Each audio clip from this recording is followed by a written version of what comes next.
السلام علیکم، میرا نام محمد عبداللہ ہے اور آج جس ٹاپک میں ہم بات کریں گے دیٹ از کہ what do the rich people, the rich parents teach their kids about money. Like we all know as a youngster in this society, we work hard, we struggle, we get education in order to get a successful job, to get a good job, or in order to get admitted or to get admission in any reputable university. But if we look at the people, the ruling class, the elite class in our society, they do not recommend the government jobs. کبھی ہم نے کسی بھی جگہ پر کسی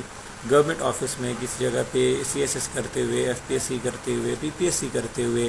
کہیں commission apply کرتے ہوئے یا کوئی اور ایسی جو گورنمنٹ سے ریلیٹڈ جابز ہوتی ہیں، ان میں کبھی ہم نے کسی غریب بچے کو تو دیکھا ہے، لیکن کبھی کسی امیر انسان کے بچے کو، کبھی ملک ریاض کا بیٹا، جہانگیر ترین کا بیٹا، کسی آرمی چیف کا بیٹا، کسی جج کا بیٹا،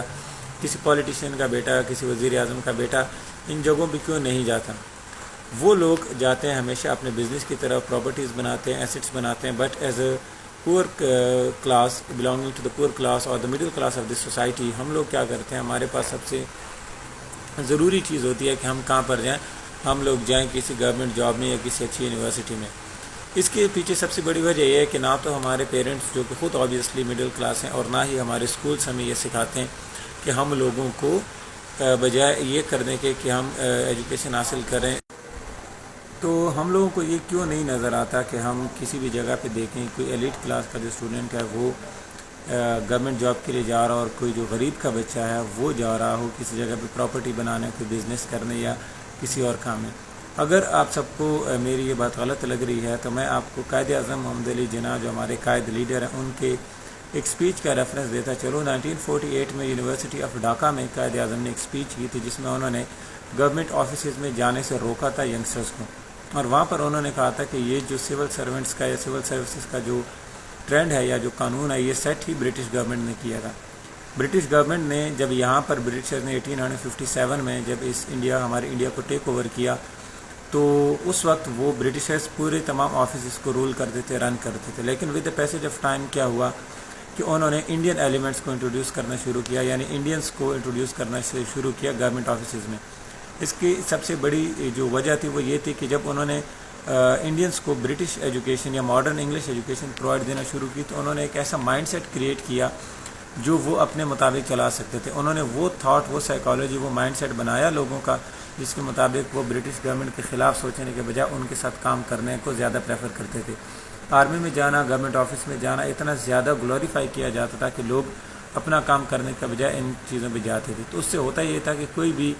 ینگسٹر ایم اے بی اے کرنے کے بعد اس کی سب سے بڑی کوشش ہوتی تھی کہ وہ کسی بھی جگہ پہ سول گورنمنٹ میں جاب کرے. پاکستان میں آج تک وہی ٹرینڈ 200 سال بعد بھی چلتا آ رہا ہے کہ ہمارے جو رولرز ہیں، جو ایلیٹس ہیں، وہ تو کبھی بھی فالو نہیں کرتے اس ٹرینڈ کو کہ ان کے بیٹے گورنمنٹ جابس میں جائیں. لیکن جو یہاں کا مڈل کلاس کا بندہ ہے وہ یہاں سے جیسے ایم اے یا بی اے کا کرتا ہے، ڈگری کمپلیٹ کرتا ہے، تو گورنمنٹ جاب کے لیے اپلائی کرتا ہے. اس سے ہوتا یہ ہے کہ جو رولنگ کلاس ہے ان کے بچے صرف رول کرتے ہیں، وہ اپنے بیٹوں کو پولیٹیشینز بناتے ہیں، وہ اپنے بیٹوں کو بزنس مین بناتے ہیں تاکہ وہ رولنگ کلاس میں ہی رہیں، اور ہم گورنمنٹ سرونٹس بن جاتے ہیں. گورنمنٹ سرونٹس کس کے لیے کام کرتے ہیں؟ گورنمنٹ کے لیے کام کرتا ہے، اور گورنمنٹ حکومت کون کرتا ہے؟ وہی رولنگ کلاس کرتی ہے. اب اس کی آپ دیکھیں کہ نہ تو ہمارے اسکول، نہ ہمارے پیرنٹس ہم لوگوں کو یہ سکھاتے ہیں کہ آپ کی ایجوکیشن کا بیسک پرپز کیا ہے، آپ کو پیسے کمانے کیسے ہیں، اور اس کی جو اس کو یوز کس طرح کرنا ہے. بجائے اس کے کہ ہمارا ایجوکیشن اور ہمارے جو پیرنٹس ہیں وہ ہمیں یہ سکھائیں کہ پیسے کس طرح کمانے اور اس کو کہاں پر یوز کرنا ہے، ہمیں اس چیز پہ لگا دیا گیا ہے کہ اچھی ایجوکیشن حاصل کرو تاکہ آپ لوگوں کو اچھی جاب ملے اور اچھی یونیورسٹی میں ایڈمیشن ملے. اور اس کے بعد یہ ایک ٹریپ ہے، ایک جال ہے جس میں ہم گر جاتے ہیں. ہم ایز اے ینگسٹر، میں نے خود اس چیز کو کئی دفعہ کاؤنٹر کیا ہے، اس مشورے کو کئی دفعہ کاؤنٹر کیا ہے کہ سرکاری نوکری میں جاؤ، بٹ میں آج تک سرکاری نوکری میں نہ تو میں نے کبھی اپلائی کیا اور نہ میری کبھی خواہش ہے، اور ابھی فی الحال ضرورت بھی نہیں ہے، اور اللہ نہ کرے کبھی نیکسٹ فیوچر میں ضرورت ہو تو میں، اگر ضرورت نہیں ہوتی تو انشاءاللہ کبھی کروں گا بھی نہیں.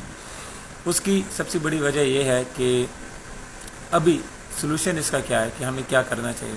تو ایز اے پیرنٹس یا ایز اے اسکول ہم لوگوں کو اپنے بچوں کو یہ سکھانا چاہیے کہ آپ ایسٹس بائی کریں، ایسٹس بنائیں. جو بھی پیسے آپ کماتے ہیں اس کو پہلے تو سیو کریں، اس سے ایک ایسٹ بنائیں، اور ایسا ایسٹ بنائیں جو ڈپریشیٹنگ ایسٹ نہ ہو، جس کا ود پیسج آف ٹائم جو ویلیو ہے وہ بڑھتی رہے، وہ نیچے کی طرف نہ آئے. کوئی ایسا بزنس کریں، کوئی ایسا اپنا سیٹ اپ کریں، بے شک وہ چھوٹا ہو، آپ چھوٹے سے اس کو بڑا کر سکتے ہیں، لیکن اگر آپ بزنس ہی نہیں کرتے، کام ہی نہیں کرتے، اور صرف یہی کوشش کرتے ہیں کہ آپ گورنمنٹ جاب میں جائیں، تو وہ آپ کے لیے نقصان دہ ہو سکتا ہے. اب سم ٹائمز ایسے ہوتا ہے کہ گورنمنٹ جاب زیادہ پروفیٹیبل ہوتی ہے as compare to private job. اس پہ میں ایک ویڈیو باقاعدہ ریکارڈ کرا چکا ہوں اپنے یوٹیوب چینل پہ، وہ ہے میرے، اور آپ وہ دیکھ سکتے ہیں. اس کا لنک میں یہاں پہ نیچے لگا دوں گا، وہ آپ دیکھ لیجیے گا کہ کس طرح گورنمنٹ جاب جو ہے وہ پرائیویٹ جاب سے زیادہ بینیفیشیل ہے. لیکن اس کا یہ مطلب کسی صورت نہیں ہے کہ آپ صرف اور صرف گورنمنٹ جابس کے لیے ہی جائیں. اگر آپ نے 9 to 5 جاب ہی کرنی ہے تو اس میں آپ کو یہ دیکھنا چاہیے کہ آپ کے لیے گورنمنٹ جاب زیادہ پروفیٹیبل ہے یا پرائیویٹ جاب. اگر پرائیویٹ جاب پروفیٹیبل ہے تو پھر آپ پرائیویٹ جاب کریں. گورنمنٹ جاب آپ کو زیادہ پروفیٹیبل ہے تو آپ پروفٹ کی ظاہر سی بات ہے گورنمنٹ جاب کی طرف جائیں. جیسے پچھلے 2-3 سال پہلے جب کووڈ آیا تھا تو جو بھی یہاں پہ پرائیویٹ جاب کر رہے تھے ان سب کو نکال دیا گیا تھا، یا بہت سارے لوگوں کو جاب ان کو چھوڑنی پڑی تھی. تو اس صورت میں گورنمنٹ جاب آپ کو زیادہ آفر کرتی ہے. جاب سیکورٹی گورنمنٹ میں زیادہ ہے، آپ کو کوئی ایک خط دے کے نکال نہیں سکتا کہ بھائی تو جا کل سے نہ. اس طرح کی چیزیں ہیں، but obviously at the same time آپ جو جیسے میں نے پہلے بات کی، کبھی اپنے رولنگ کلاس والے کو یہ یہاں پہ ہم نہیں دیکھتے کہ وہ کسی بھی جگہ پر گورنمنٹ میں جانے کے لیے خواہش مند ہو یا گورنمنٹ جاب میں جانے کے لیے خواہش مند ہو. تو اب کیونکہ ہمارے پیرنٹس یا ہمارے جو اسکول ہے انہوں نے یہ ہمیں نہیں سکھایا کہ ہم نے کیا کرنا ہے اور کس طرح موو کرنا ہے، تو یہ ہماری اپنی رسپانسبلٹی ہے کہ we should learn all these things by our own self. اور اگر ہم بائی آر اون سیلف نہیں سیکھتے تو پھر اوبیسلی ہم اسی سرکل میں چلتے رہیں گے جو ابھی تک فرام دا پاسٹ 75 ایئرس چلتا آ رہا ہے. اور جس طرح کہ آپ کو بھی پتہ ہے پاکستان میں جو سچویشن ہے اس میں اگر آپ کوئی اچھی جاب نہیں کرتے تو آپ کا سروائیول مشکل ہو جاتا ہے. بغیر جاب کے تو سروائیول بہت ہی زیادہ مشکل ہو جاتا ہے کہ اگر آپ جاب بھی نہیں کر رہے اور آپ کی فیملی بھی ہے تو obviously آپ دوسرے پہ ڈیپینڈنٹ ہیں. اگر ایک فیملی ہے پاکستان میں جیسے جوائنٹ فیملیز کا سسٹم ہے، جوائنٹ فیملیز ہمیشہ کسی بھی جگہ پہ میرے خیال سے جوائنٹ فیملیز آپ کو روکتی ہیں پروگریس کرنے سے. جب ایک بچہ 18-20 سال کا ہو گیا لیکن تب بھی وہ اپنے ابو سے یا چاچا سے پیسے لے کے اپنی جیب خرچ پوری کر رہا ہے تو پھر وہ 30 سال کی عمر تک کوئی بھی کام کرنے کا نہیں سوچے گا. تو بجائے اس کے کہ یہ سچویشن ہو، ہمیں اس چیز پہ بھی دھیان دینا چاہیے تو جو بھی 18+ ہمارے بچے ہو جاتے ہیں ان کو جاب کی طرف بھیجیں، چاہے وہ ایجوکیشن ساتھ ساتھ کرتے رہیں. میں ایز اے اسٹوڈنٹ جب میں یونیورسٹی میں گیا، یونیورسٹی اسٹوڈنٹ میں تھا تو ساتھ ہی ساتھ میں جاب کر رہا تھا، اور کبھی میں نے اس وقت کے بعد سے اپنے پیرنٹس سے پیسے لیے نہیں ہیں اور نہ ہی مجھے کبھی ان سے پیسے لینے کی ضرورت پڑی، کیونکہ اس کے بعد آپ اپنے پیرنٹس پہ بوجھ بن جاتے ہیں. وہ پہلے ہی آپ کا اتنا بوجھ برداشت کر چکے ہیں، آپ کو بچپن سے لے کر 18 سال تک اگر انہوں نے بڑا کر لیا تو اب آپ کا یہ کام ہے کہ آپ ان کو اس کا رزلٹ دیں، آپ اس کا آؤٹ کم دیں اور آپ اس میں ان کی ہیلپ کریں ان کی جاب میں، بجائے اس کے کہ آپ ان کے لیے یہی جو ٹریپ ہے یا جو بوجھ ہے وہ بن کے بیٹھ جائیں. Thank you very much. اللہ حافظ.